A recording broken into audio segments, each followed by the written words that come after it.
Hi besties, it's another fanfiction video. I read Breath Mints / Battle Scars. It's by Onyx and Elm.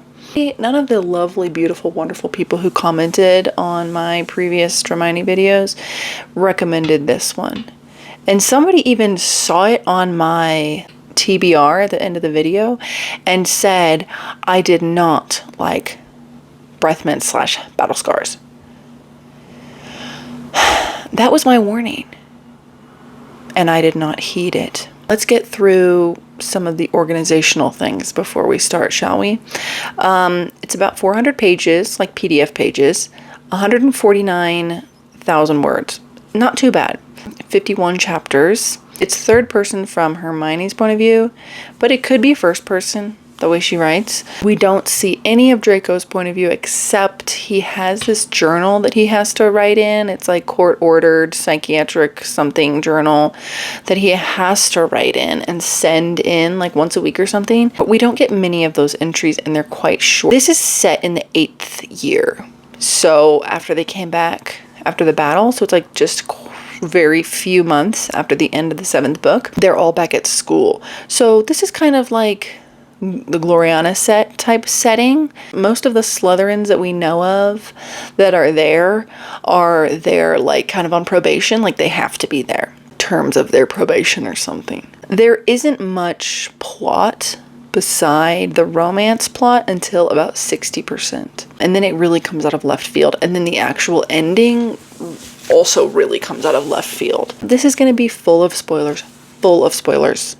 I am giving an in-depth review. So if you haven't read this one yet and you want to read it, please do not watch this video. And I usually do a Patronus reveal rating. There was no Patronus reveal. This was started in 2018 and it was completed in 2020.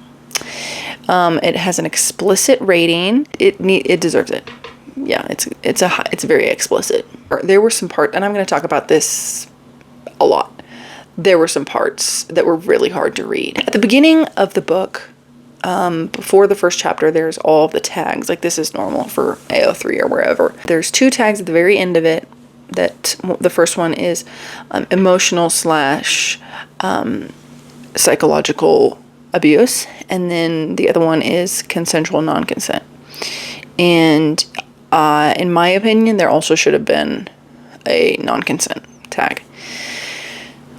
So I feel like that kind of sums up what we're going to be talking about today. The last thing is that this is a Ron basher. Like came full circle. Like I was on Ron's side in a big way. Like they were meaning to make me dislike Ron more. No, it worked against them and I liked him more. If things start heating up. No, things are heated up at 50 pages. So pretty early on. And I gotta say this too. This isn't a bad boy romance. It's not like bad boy, good girl. This is so far beyond bad boy. So, I mean, it's like, I can't even compare. It just is. Let's just get into it. So this was a huge roller coaster. Huge roller coaster for me emotionally. I was feeling all of my Dramione feels for the first like 25%. I was enjoying it so much. I couldn't put it down. Reading into the middle of the night. Giddy. You know, feeling that romantic feeling of being in love with a book. All of that. It was really good. I liked the writing style. I was liking the characterization. I was thinking that the potential, like there was a lot of potential. So that was the beginning part. I do like the environment. I like them being back at school. I like having all the characters there. And what I liked better than the Gloriana set is that they don't ignore the war. Okay, so they're not like acting like it didn't even happen. This one, yeah, it definitely happened, and it's like changed their lives, and everybody has changed, and there's all these tensions and blah blah blah. So when she goes to school the first day, like when she arrives at school, she is feeling like an outcast. Like she's feeling like she doesn't fit in with her group of friends at all because they all kind of seem like they've gotten over the war. So she doesn't really know how to relate with them. Like she feels like she's the only one that's still traumatized. She sees Draco Malfoy and she thinks he's like me. So how things start with them. There is a night of drinking at Gryffindor Tower, and they're talking about doing, I mean, she's like not really involved. She's got her own like keg of butterbeer. They're talking about doing Truth or Dare, but with Veritaserum. And she's like not really into that. So she goes out of the common room and is like just walking around the castle. It's the middle of the night. She sees a light on in the library and she's like, oh, who could it be? She goes in, it's Draco. She starts talking. She's saying some very uncharacteristic things. He takes a couple swigs of her drink and he starts kind of saying some out of character things. They're being very vulnerable with each other. She just says like stuff about how she feels like she's like so out of place with her friends and she feels like more comfortable with him. And then they start making out. Okay. And after a little bit of making out, she realizes, obviously, that her drink was spiked with Veritasirum. That's why all that happened. She runs away. After she realizes that, she runs away. And this is 40 pages in. Okay. Next day, she goes to Draco and she's like, we can't anymore. And he's like, sure, okay. Next thing you know, they're kissing. And she takes the journal from him. She reads the whole thing. So she hides the journal in her room, and then a house elf finds it and gives it to Pravati, who lives with her, and Pravati brings it to Hermione in Defense Against the Dark Arts class, and Draco's sitting right behind her. And she's like freaking out, okay? She, after class is over, she literally like books it out of there, okay? And get used to the running, because she's literally always running. And Draco chases her down, finally gets to her, pushes her against the wall, and strangles her. And he's like, do you know what you could have done? Do you know how important this is? Meanwhile, she starts seeing black. Theo Knott pulls him off, is fighting against him to like keep him where he is. And Hermione blacks out right when she sees one of the teachers coming up and stunning Malfoy. She wakes up in the hospital room. She sees Malfoy there and he's like beaten up, big time beaten up. And she's like, I saw him get stunned. Why is he beat up now? And then Ron is right there and he's like, and he's getting his hand wrapped up. And he thinks that she's going to be like happy about it. Anyway, she is so upset. So point is, Ron like beat him to a pulp after he was unconscious. Everyone gets out and she starts talking to Theo, and Theo like explains to her that the notebook is like, he has to send the notebook back in however often he has to send it in, because it's like a term of his probation and he could go to Azkaban if he doesn't do it. And like explaining how important it is and how he's kind of like his accountability partner, that he has one of those journals too, and like they both have to send it in, do the same thing. And she feels so bad. She's like crying. She runs away with the journal to the Owlery and she writes an entry in the journal and sends it off, and then sits there all night crying. The entry that she writes is so cringe. It was like to Draco, but it was written from Draco's perspective. Like she writes it from Draco's perspective to like pass it off. Anyway, it's the cringiest thing on earth, but she ends it with, she sees that I'm not who I used to be and she forgives me. Even if I never managed to say that I'm sorry, she forgives me. Draco. Okay, so this is like literally the day that he strangled her so hard that she passed out. Like, I understand that she shouldn't have stolen it from him, but I mean, there is a line, okay? Anyway, the next chapter opens with this. This is his journal entry that he's writing. Diary, I am apparently conscious. I am also apparently not in Azkaban yet. I expect that could change at any moment. She, by the way, I'm taking out the swearing just to spare us. There's 19, I counted them, 19 F words just in this part that I'm about to read you.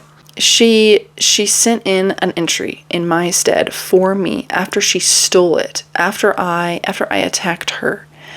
Merlin, I attacked her. What was I thinking? Remember when I was writing about how preposterous the idea of that was? Yeah, I know. The irony tastes like arsenic. She just makes me insane. I told you, I warned you, I did. It's in writing. Granger. It's always Granger. With her explosive hair and those freckles that look like cinnamon and those brown eyes. I called her I'm not going to say it. Oh my God, I can't believe I forgot this part.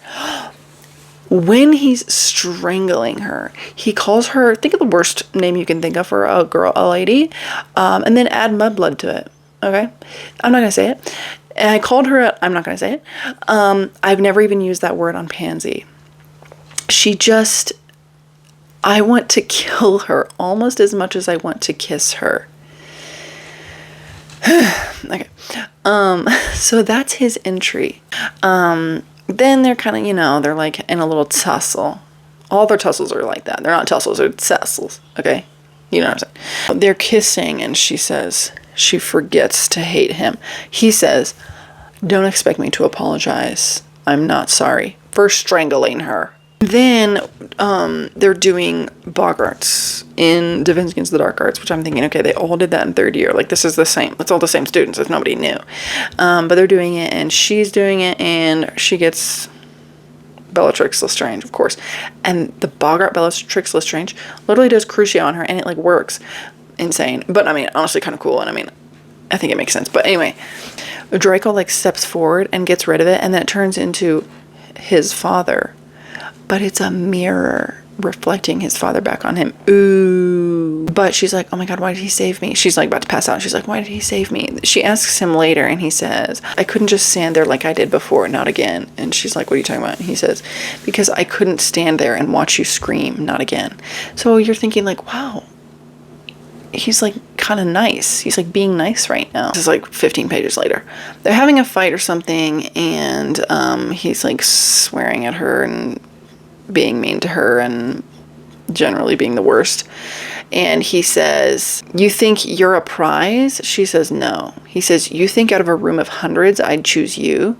She says, I'd choose you because let me tell you, his words stop as though he's been magically silenced. And he goes, you what? He asks quietly, barely a murmur. I'd choose you.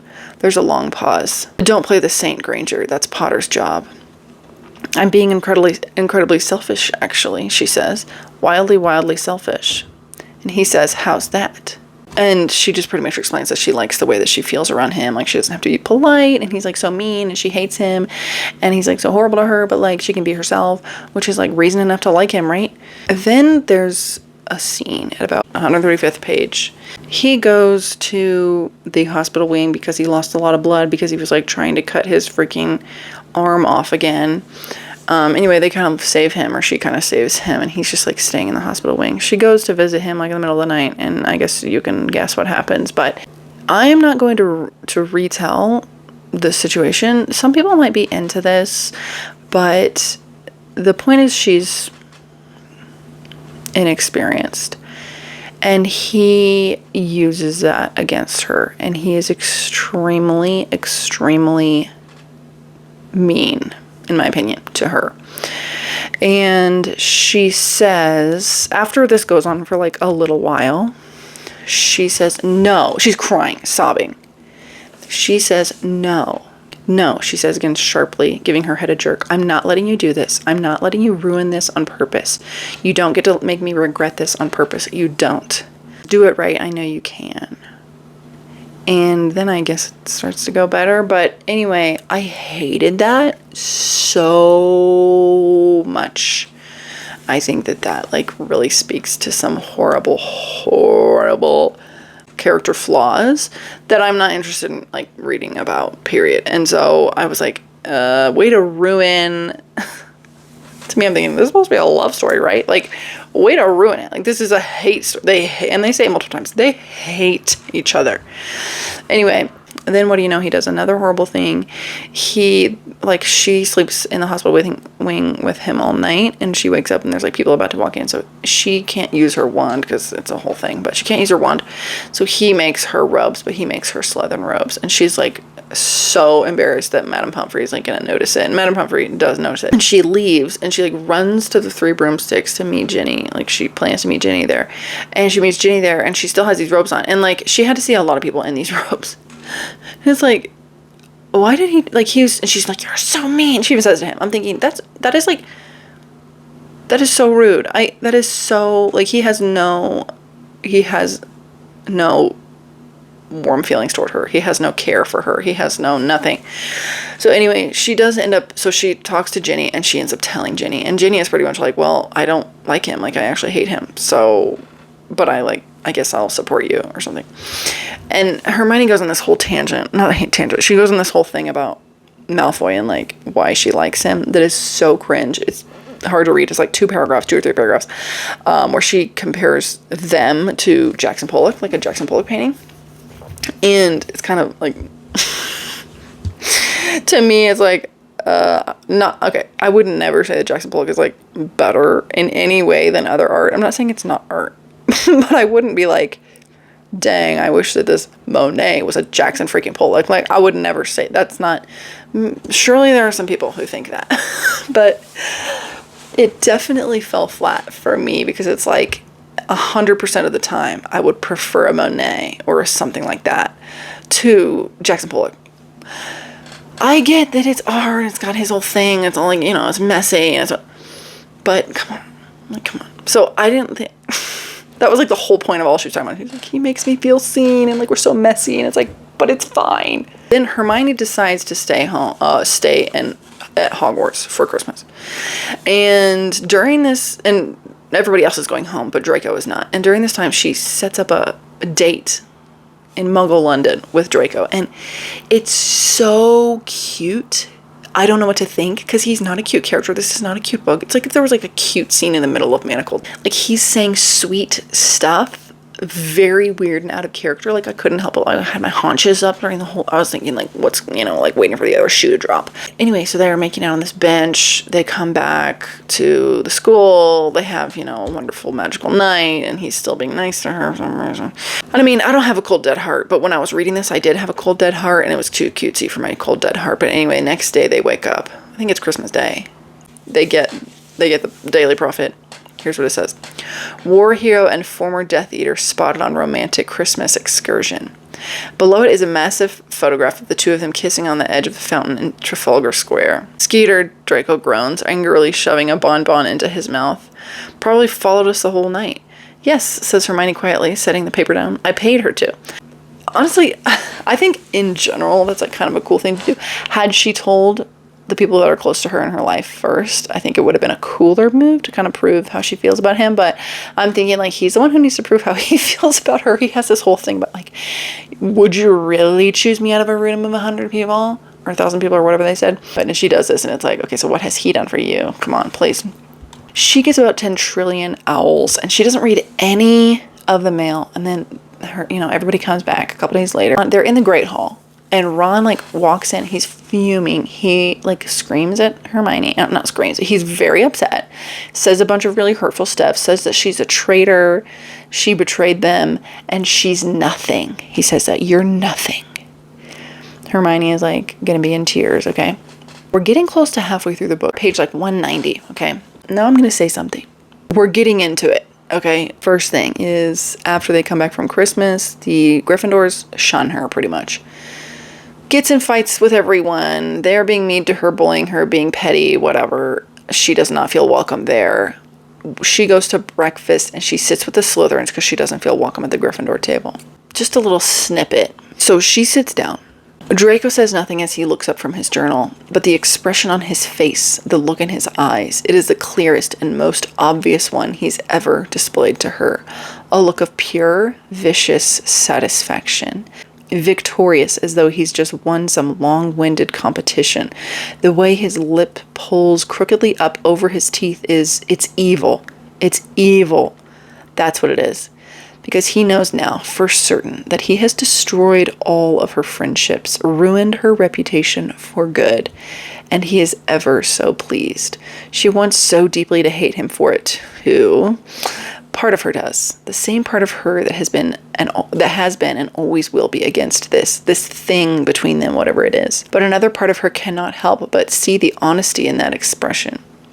Because Draco will never be good. He knows that. He sees to it. He will never try to be good. And she's sort of fine with that. She almost needs that. Almost craves it. And she doesn't think she'll ever understand why. Okay, so that's the first thing I have to say. Right after that, so that was page 208. And then, so he had been writing in his journal when she sat down, okay?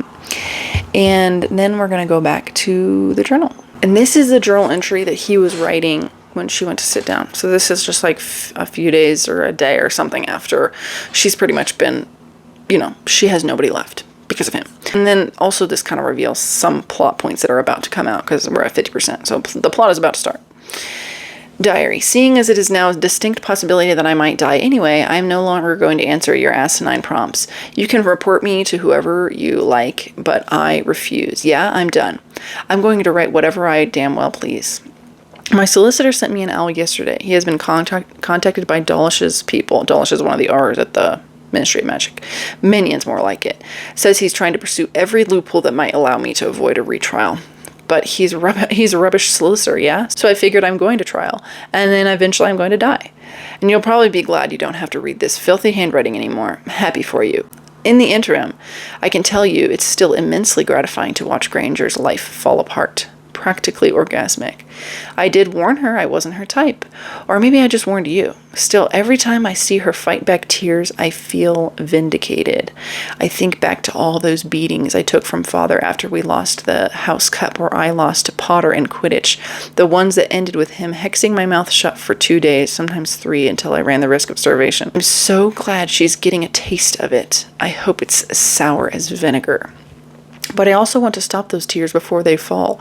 Want to kiss her eyes dry. I don't care if she doesn't trust me. I don't trust her. But I love that it's hurting her so much to earn me. No one's ever had to earn me before. It's also become quite clear that there's no need to cut Weaselby into little ginger strips. The way his face screws up when she so much as speaks to me is so hilarious. Looks like it hurts so much that maybe there's very little I have to do. Very, very little. Draco. So, and that was the end of the chapter. Now, I have something to say.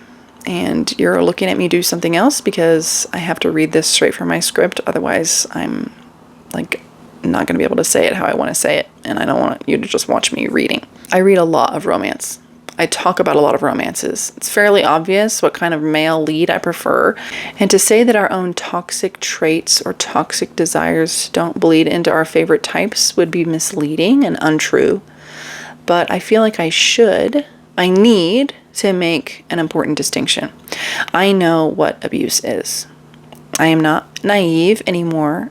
I can say with full certainty that the line, has come closer to myself as I've grown older and experienced relationships of my own, as well as through people I know. And reading this book felt like watching 18-year-old me read this, with 28-year-old me looking over my shoulder saying, no, we don't accept that. Because I think a part of everyone feels 18 forever. We're surprised by how little we change, how little our confidence grows over the years as we become real adults. But when I was really 18, I didn't have 28-year-old me looking over my shoulder. I didn't have anyone older looking over my shoulder, but now I do. I have me. So I know I've changed. I wouldn't make those choices. I wouldn't accept those things. And I'm wiser now than I was then, and much, much braver. I know exactly what I can't forgive. I know what I should or shouldn't forgive. I know that I should afford grace to someone who has never been afforded it and forgive them more easily. But no matter what someone has gone through, there is still a line. This book went flying past that line. When I was halfway through this book at the worst parts, when Draco is abusive and manipulative and hateful, he's inhumane and heartless.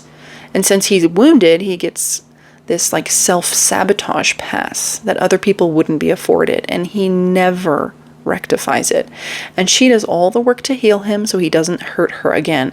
But we know that isn't how it works. And sometimes we can play a huge part in broken people's healing processes, but they aren't faultless bystanders either.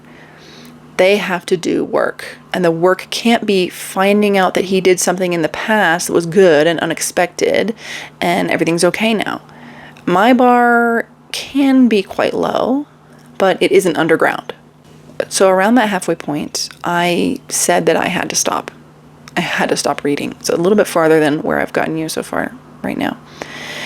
I knew that people would say to me, oh, but you have to finish it. The ending is so good. And what I would have said to people in response to that when I was at that point in the book, I would have said, I know. Because there's no other choice. The hero has to be redeemed. Otherwise, no one would like it. Nobody would recommend it. It wouldn't be a story. But there's some things you can't come back from. And that's why I said, I know what abuse is. because I think the lines get too blurred in some romances.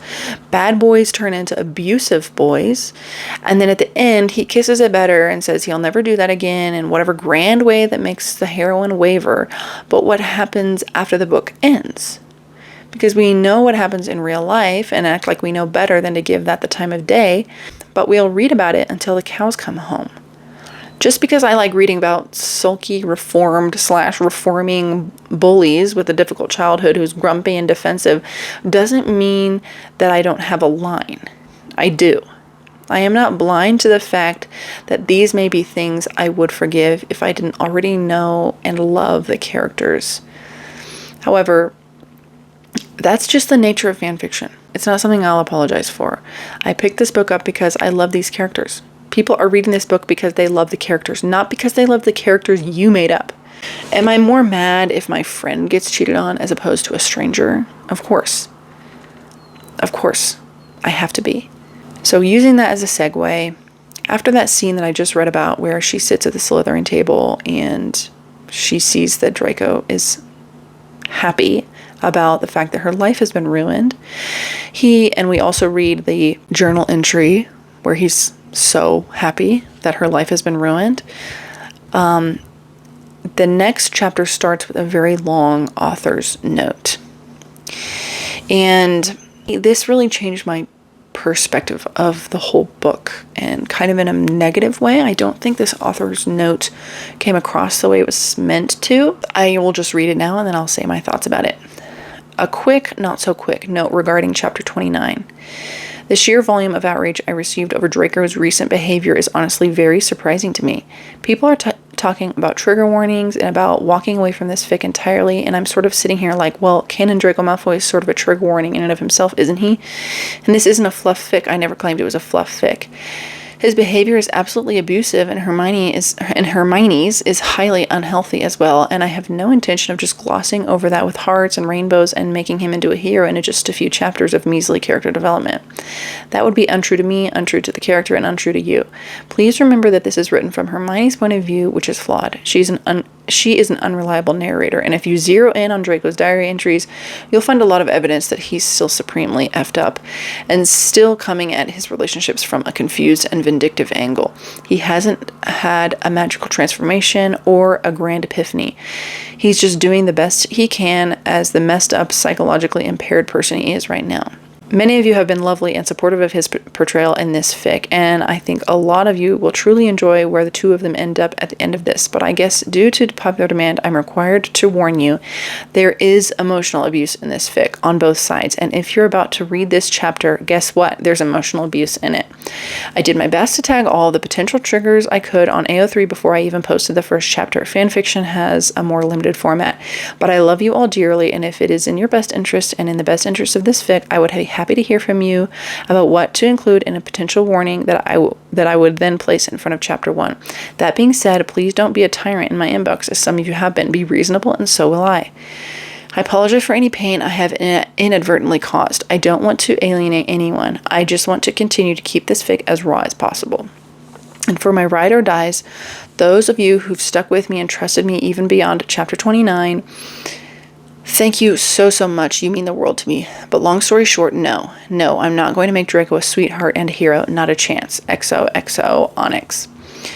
So I had a lot of feelings after I read this author's note. And first of all, I disagree. I don't think that Hermione is an unreliable narrator.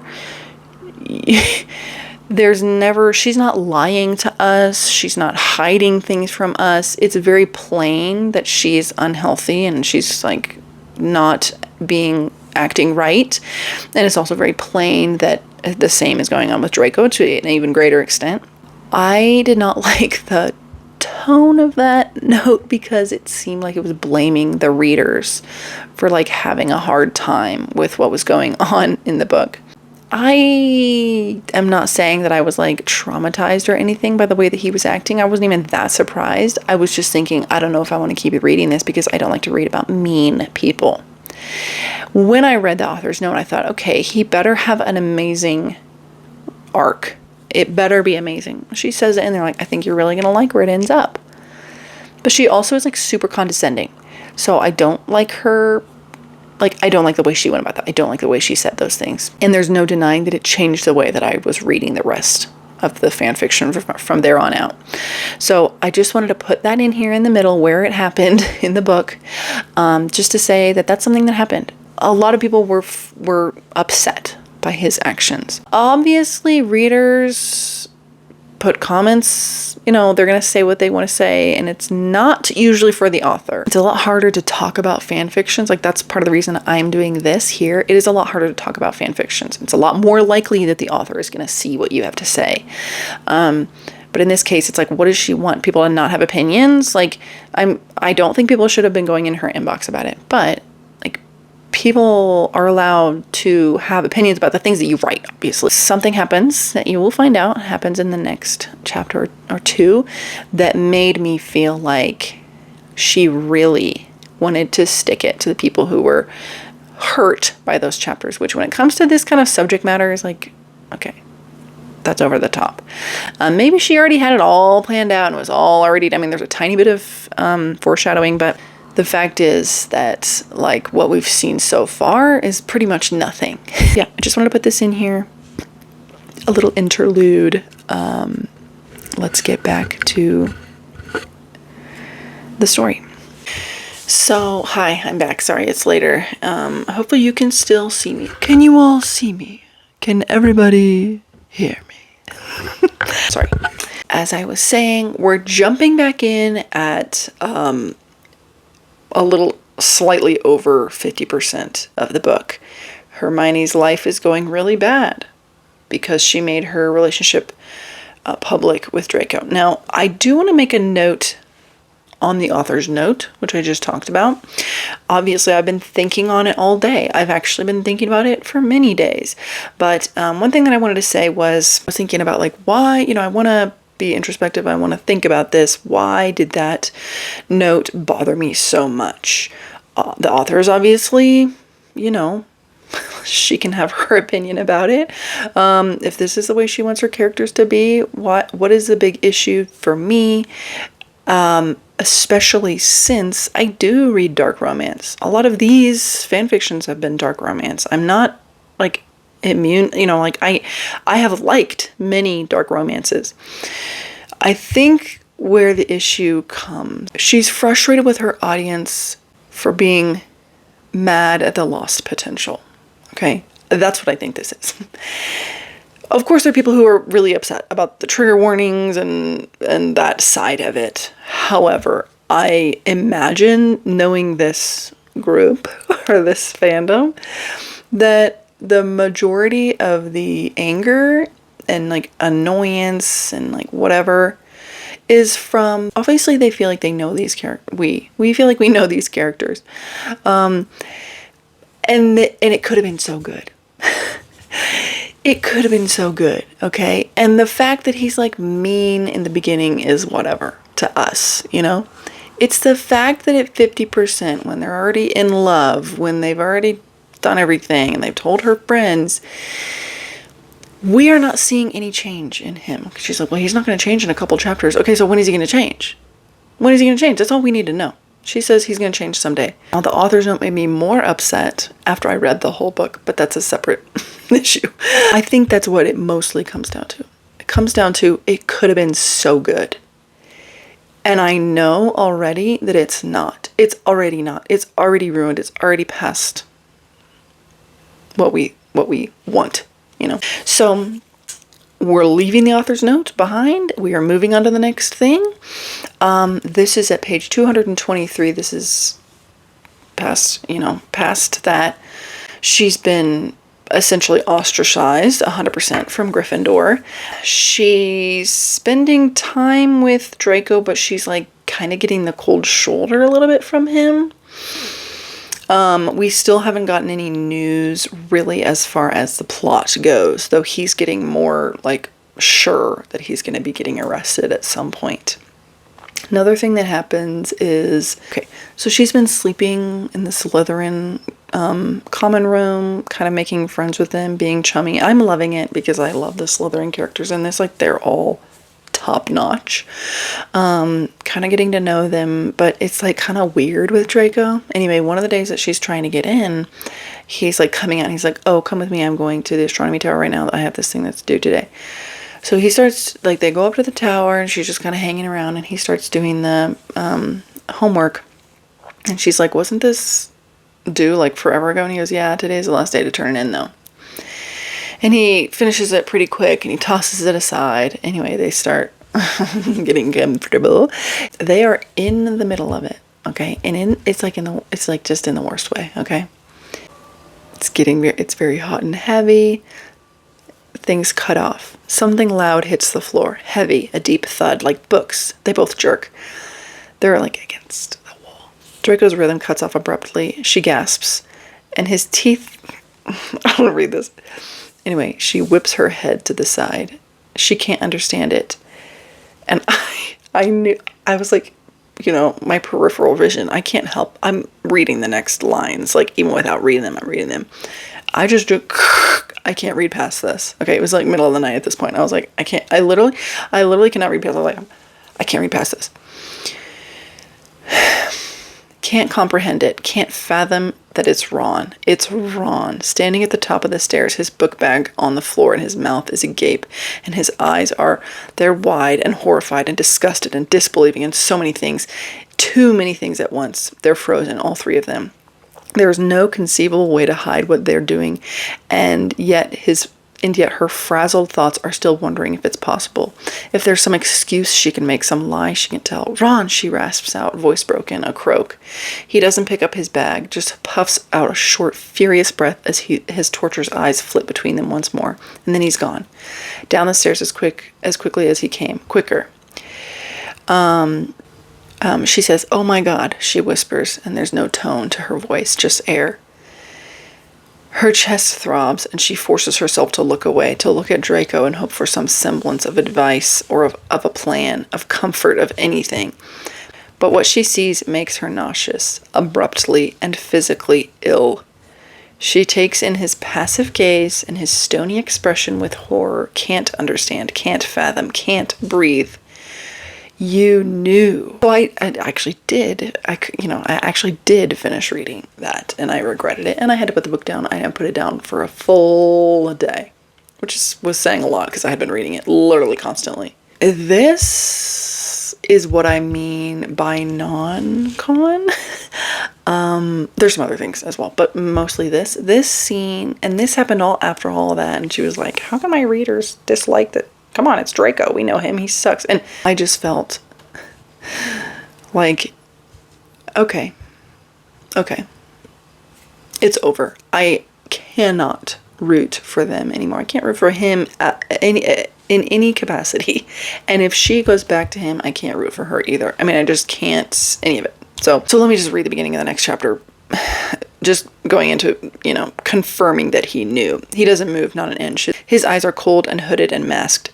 She can read no expression in them. You knew, you planned this. His warming charm fades away and an icy gust of wind sweeps up against them. She barely feels it. Planned is a strong word, he says. No emotion in his voice either. Nothing. Emptiness. But you can always count on Weasley not to finish his work on time. He cracks his knuckles, rolls his shoulders, casual. Always casual. So, no. Less of a plan, more of an educated guess. You already finished that project, is all she can manage to say, deadpan. He has the nerve to shrug.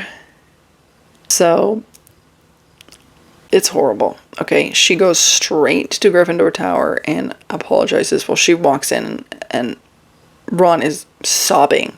Like, absolutely sobbing. And, like, can we blame him? Can we blame him? She's made it clear that he is still in love with her. And she knows that he's still in love with her. So that's another reason why she's, like, more upset by this, okay? She hugs him and tells him, like, I'm so sorry, I didn't mean for it to happen like this, blah, blah, blah. Starts to calm down. This is what she says. After he's, like, calmed down. She doesn't know what to say either, nor does Ron. But she finds her sore gaze pulled almost magnetically to Harry. And his face is no longer blank. It is a combination of sadness and confusion and uncertainty, but it also has the faintest tinge of what might be hope, just might be, dangerous, indefinite hope. It's enough. And seeing it puts the sturdiness into her shoulders and the strength she needs into her voice to say, I'll go now, I'll go. She leaves behind a silent Gryffindor tower, more silent than she thinks it's ever been. Only this time, when the fat lady falls into place behind her, it doesn't feel final. Doesn't feel permanent. That night, she sleeps on a hard, unforgiving cot in the hospital wing with a stomach full of dreamless sleep potion and a disquieted heart. I did not understand why he's like hopeful. Wow, the trio's finally together again. Like they're airing out their issues. But it's like, no. He would not be thinking like, oh, yay, things are gonna be back to normal. Unless he was thinking like, oh yay, she's dropping Draco now because of what happened. Not that anybody know. That's the thing, is that like nobody knows and he planned it, which is like what makes it so bad. So anyway, I just hated this part. It was like, she's like, oh, things are gonna work out now. It's like, did you forget what happened? Did you forget what your like boyfriend did? You already forgot it? Okay, moving on. Page 235, so not much later. 4 pages later. She's sitting back at the Gryffindor table, and Ginny asks her about Jackson Pollock. And Hermione is like, you know, they're speaking in, you know, riddles, but essentially she's like, I just think I've given up about it, like, too chaotic for me. And Ginny's like, I thought the chaos was what you liked. And she's like, I don't know. Ginny says this, I think you should write the end. She turns back and starts to butter a fresh slice of toast, ignoring the shock in Hermione's eyes, just to see if it turns out differently. Okay, Ginny can spot toxicity from 10 trillion miles away. I mean, it's Ginny Weasley. She would never say this. Ginny Weasley? A romantic? No. Who is she? Freaking Pavati Patil? No. God, no. She would never. And then I also wrote, if she knew. Even if she didn't know, she still would have been like, she would not have been encouraging that. She would have found other ways to still be friends with Hermione, probably tried to help her get into the group. She would not be condoning this. Period. Next. I didn't write any notes for this part. I actually didn't have any highlights for a huge 50 pages of the book, but eventually what happens is everybody gets taken by the R's, by Dawlish and his boys, his minions. Everybody gets taken as far as like the people who used to have ties to the Death Eater. So it's like 20 or 30 kids who are just like taken right out of Hogwarts, including, of course, Draco. So she goes with McGonagall to the Ministry. She sees them all in their holding cells, and Draco's like, you should not be here. Do not be here. And he's not nice about it. He's not nice about it. You should not be here. Don't come back, blah, blah, blah. She decides to defend all of them. She spends weeks studying their family lineages, their journals, their like every single thing that she can think of to defend them. And so she starts, they're going into their trials, and she starts defending them like as character witness. They all are going free. And so anyway, every single day Draco's like sending her howlers, telling her not to like keep doing it. So I'm back talking about this book some more. It's raining outside. It's kind of loud. So where I ended up, she's defending all of the, you know, Death Eaters, which is all like their Death Eater kids. One kind of thing of note that was very cute was that she defended Pansy, and her and Pansy like kind of struck up an unlikely kind of allyship, and she knows that Pansy is like in love with Theo. And she uses that in her defense, saying she did all of this so that Theo would be safe. She's found not guilty. So that was super cute. I just thought it was so cute. But anyway, so then she goes free. Draco is the second to last. It's like Draco and then Theo is the real last one. And I knew from like the weird order that they were doing it in, and the fact that Draco was second to last, that it would be like something important was going to happen, just the way that was, because before that all the names had been alphabetized, but then they kind of had them going forward in like a random order, and then it's like Draco being second to last when he's the only one who has a dark mark. It's really coming down out there. But then we go to Draco's trial, and it's really long. And before it starts, there's this joke that he says that like is so dumb. So they're like, is there anything you want to declare before we begin the proceedings? And he says, yeah, a thumb war. And then the chapter ends, 1, 2, 3, 4. Burbage practically snarls, let's begin. I declare a thumb war. Which is like... so... I don't have words for that. Zacharias Smith comes forward with evidence, and his evidence is the journal. And Hermione had it last, so she's like really confused how he got it. But he reads like out these little tiny snippets, like he doesn't even read full sentences. And one of the ones he reads is, I want to kill her, right. And then moving on, finish that line, she blurts out, can't stop herself. All eyes fly to her like hungry wolves to bait. Miss Granger, you would do well to remain quiet during testimony. Make him finish that line, she says again, louder now, jerking against Harry's arm and standing up. You can't accept testimony of something so abridged. You can't let him alter the facts. I've read that entry, and she points roughly at Zacharias, needs to finish that line. Burbage narrows her eyes at her. Her lip twitches, pursed to the point it looks painful, but she does glance down at Zacharias and quirk a brow. Is there more to that sentence? Zacharias shifts uncomfortably, clears his throat for what must be the 40th time. I want to kill her almost as much as I want to kiss her. Okay, so the main thing I have to say to this is, we find out later, but Draco gave him the journal because essentially he like doesn't want to win, because he doesn't want to put Hermione in danger by winning. The other thing is that like that should have been evidence already, because it was a court-ordered journal, so it should have already been evidence. And yeah, they would never let you read parts of sentences out of something. Very, very weird. Anyway, he's fighting against it. But when they're at a recess, Hermione gets a message from Narcissa, who's been on house arrest this whole time. And in the message it says, I know that you are defending Malfoy, and I know he doesn't want to help. It's really, it's going to be really hard, but here is something that might help you. And it's a memory. Now, she doesn't have a chance to watch it, but she feels like she has to give it in because she really thinks that she's like losing. So she puts the memory in, and they all watch it there. And it's actually a memory of the day that she was being tortured by Bellatrix obviously it's from Narcissa's perspective. So displayed on the marble floor, she still hasn't forgotten the texture of, and it's her voice she's hearing, her screams. The members of the Wisengamot shift uncomfortably as they watch Bellatrix torture her. But then suddenly Narcissa's voice rings out, quiet and low, spoken under her breath, and yet louder than anything else because it's right at the forefront. Draco, stop. Narcissa's memory glances sideways, jerking her attention back, and there he is in the past, wearing those same clothes burned into her brain. In that same spot in the Malfoy Hall she'll always remember, staring straight ahead, watching her scream. Except, no, that's not all he's doing. His low, unintelligible murmur can only just be heard over her shrill cries, but the moving of his lips is unmistakable. Stop, Narcissa warns again. She'll see you. He doesn't stop, not even for a moment. Keeps saying the same muffled words over and over again, unblinking, unmoving. Even when Narcissa reaches out and yanks at his arm, his focus is steadfast, his tongue equally so. And Hermione knows what a counter curse looks like. And then, after a little bit, please explain the nature of the counter curse, she presses. My aunt was using a knife dipped in poison. The counter curse forbid it to spread. So, essentially, he saved her life that day in Malfoy Manor. Which is really cool. He's also found not guilty, and I don't remember what they gave him some kind of probation terms, but he says, look what you've done. Now it's all for nothing.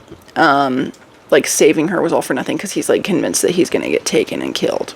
Essentially, she goes back to Hogwarts that day. They decide to postpone Theo's hearing. He's the only person left. They decide to postpone his trial, I guess. So they go back to Hogwarts, and she's like hanging out in the Slytherin common room, and Draco comes, and he is like super mad, and they like go to the dorm room or something, and let me just read this to you, and it's about to get violent. Okay, so this is just like an example of some of the stuff that we're getting from Draco, this like whole book. Malfoy's hand finds her throat in an instant, taking hold and twisting to force her back against the stone wall. Her gasp is choked, shoved out of her chest by the impact. Her hands fly up to pry his fingers as he squeezes tight and draws in close, puts them nose to nose. Is this what you want from me? Why? Why do you always make me do this? Okay. So, this is number what time that he's, like, literally strangled her? Then some random little from the same page. He fists his free hand into her hair, yanks hard, dragging on her scalp. He seethes, pulling harder until she can't help a little pained squeak. He's so close, his nose is slotted against hers. So close, her eyes have the treacherous urge to flutter shut. Girl. Walk yourself right to the freaking psychiatric ward at St. Mungo's, girly. And then they actually have like a really long hangout. I mean, they do some other stuff too, but like they are pretty much like hanging out, or they're just like talking, I guess, for a while that evening or that night. And she gets really vulnerable with him, and she asks him what he thinks about her. And this is an extremely vulnerable moment for her. And she's extremely nervous because she says, what if this is one of those moments he chooses to air out the ugliness between them? Bro, like, you should not be in a you shouldn't be in a situationship with somebody who's making you feel like that. He ends up admitting that he used to, like, think about her starting in third year, and he was like beating himself up about how he like really, she was the prettiest thing he'd ever seen. That's what he says. And anyway, he goes on this long thing. Yeah, he said, and Merlin knows I'd never seen anything as pretty as you. So sweet, so sweet. I would die for this to be coming from like the auction Draco, or maybe even like manacled Draco. I would love that. However, when it comes from this Draco, it's like, it doesn't mean much because he's so mean to her. And not like in the manacled auction way where it's like he has a reason, like he's like has to like save their lives, you know? Not like that. This is just regular life. Like, this is regular life. There's no Voldemort or anything. And he's still being, like, he's just mean to her. Okay, so it falls flat. But he kind of goes on. And he, as you can see, paragraph after paragraph of like things that he, like memories, rewrites, essentially is what I'm saying. Memories about her, drove him crazy or whatever. Like his internal struggle with liking her and like, you know, his father and blah, blah, blah. So good. I mean, I wouldn't take it word for word, but I would have, like, this would have gone so well with any other Draco. I would have been swooning. But I'm literally reading this like, because it feels, I'm like her. Like, I'm waiting for the other shoe to drop still. Like, when is he going to air out the ugliness? When is he going to say something mean, kick me out, throw me against the wall? So anyway, I'm saying that this author can really write some pretty stuff, and she really has some good ideas. However, I'm not crazy about the execution. So I just wanted to say, like, I loved that. So they hang out all night. And then in the morning, she gets an owl from Theo that's like, can you bring Pansy here right away? And she's like, okay. And she stalls and stalls and stalls. And I'm thinking, I know there's a reason why she's freaking stalling. Plot fodder, that's why. Then she kind of like, this is that morning, okay, I don't remember how it came up, but she decides to like actually question him on why he like was bullying her so much when they were young, which I'm thinking, why didn't you say that when he was saying all that sweet stuff? Like, it's really weird to bring it up the next day. So she says that, for years you gave me every reason to be ashamed. Don't you remember about my teeth, my hair, and my dirty blood? And he says, I regret that. I don't regret a lot of things, but I regret that. I'm almost as mad at myself as I am at you for believing any of it. He says, you don't have an excuse. You don't. How could you let such a stupid, scared, spineless little boy make you feel inferior? You, there's no excuse. Like, And that's his apology? His apology is, yeah, I was mean to you. And you believed it? Ooh.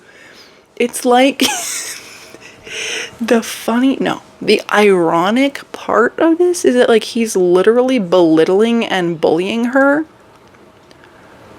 for believing his belittling and bullying. Like, okay. He's doing mental gymnastics just to like get out of having to give her a real freaking apology. Well, Zabini is overhearing it. Blaze Zabini, and he says, "Rubbish apology made." And I'm like, wow, thankfully somebody noticed it, but he still doesn't give a better apology. So I'm like, so she just accepted that? Okay. And then next thing you know, we are at okay, so she finally goes to the ministry to see Theo with Pansy, and nobody's there. Like, Theo's not there. She questions the guard. She like does a clemency on him, and she finds out what happened, and Dawlish took him somewhere, and the guard's like, they're all gone. So then they like run, whatever, somehow get back to Hogwarts, go to the Slytherin common room. It's like totally messed up, and there's like crying first years everywhere. Go to the dormitory, super messed up. Malfoy's journal is there. He was writing something. I don't remember what he was writing, but he said, "If you love me, you won't come after me." It's like, you could tell that he had written it like after the attack had started. And so her and Pansy, they put on their freaking jeans, and then they go. And Pansy's like, "How do you know where to go?" Well, I didn't mention this earlier. Remember when it was very early on, but she sees like a imperfection in the wards of the school at this one spot when she's like going to a Quidditch game. And so she goes to that spot again, and she like does Revelio and sees Portkey, and they go in the Portkey, and it takes them to Malfoy Manor. Draco is there, and he's looking a little fine. Theo is also there, and he's like beat up and bloody on the floor. And Dawlish is also there. And anyway, point is that Draco's under the Imperious Curse, and he starts, what'd you believe? Strangling her again. I'm starting to think the author might have a thing for strangling. Anyway, he starts strangling her. She's about to pass out. She's literally gonna like die. And Theo, as he always does, is like trying to call Draco off. He's like screaming at him, trying to get him to like overpower the Imperious Curse. I just thought that, Theo is like the best ever. Anyway, he finally fights past it.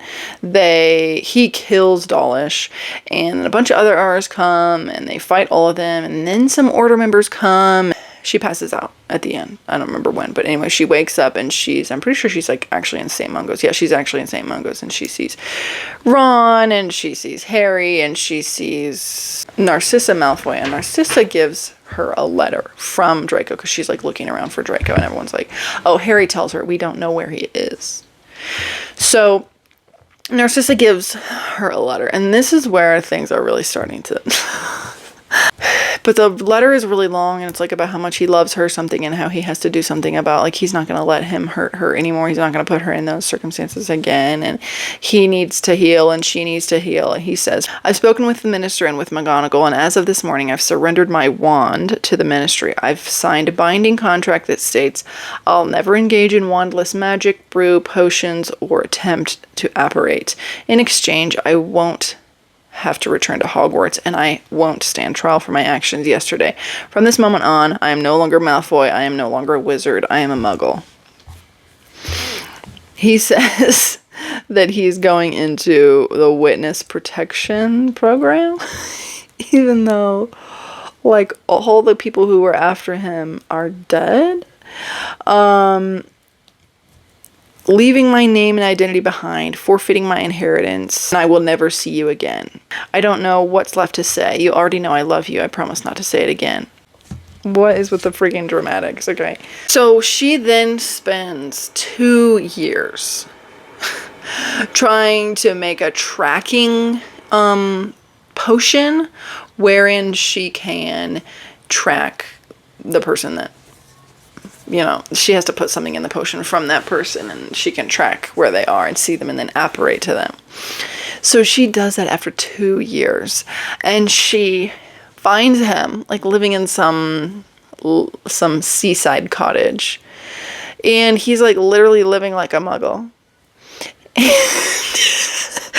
I'm sorry. But there's still some like pretty, I would call like unhealthy talk going on. Like, it doesn't really seem like he's healed. It just seems like he's been like being a hermit for 2 years, which doesn't really mean much. Or like, I should say, it doesn't seem like he's changed. But then they're like together after that. Then there's an epilogue wherein it's like 5 months later, and she spends half of her time like being a wizard in the wizarding world, and then spends half of her time with Malfoy not being a wizard because she can't do magic around him. And she goes, I can't do magic around him, but it's not even hard. It's like, okay. Weird.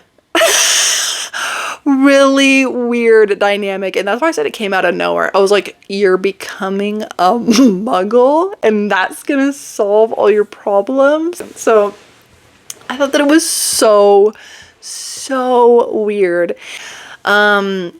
So that's all I have to say about that. This video has been way too long. What did you think about this fanfiction if you've read it? Any other recommendations, or what's the opposite of a recommendation? Any of those? So that this doesn't happen to me again. I don't want to say I hated it. I didn't hate it. But by the end of it, I was feeling like this was kind of a waste of my time, just based on my likes and dislikes. And here's the other thing. There are a lot of people, I talked a lot about things that I thought were bad in this story. Or wrong, I should say. And there's a lot of, okay, if it's going to be published somewhere, it better be not published in a fan fiction. You know what I mean? Like, it better be, like, if there's a place to publish your weird stuff that's, like, not so great, then I guess here. Like, if you have a weird, like, kink or whatever, sure, that's, okay, fan fiction, sure. Because it's not being traditionally published at all, and there's no money changing hands at all. But I think that there are going to be a lot of people who would be like, well, I really liked it and I didn't have a problem with it. That's fine. I had a problem with it. But obviously there were people who like it, okay? So I'm just here to explain kind of my thoughts about it and what I thought of it. And for people who haven't read it yet and like think they don't really want to read it, this is a good kind of overview of it. And for people who did read it and had similar-ish thoughts to me, this is also, you know, for you guys. I understand that there are people that really like this, and I am not here to be like shaming those people. I just don't think that it was for me. All right? Please let me know if you have anything, any extra thoughts, any different thoughts. If you agree, if you disagree, let me know. Until next time.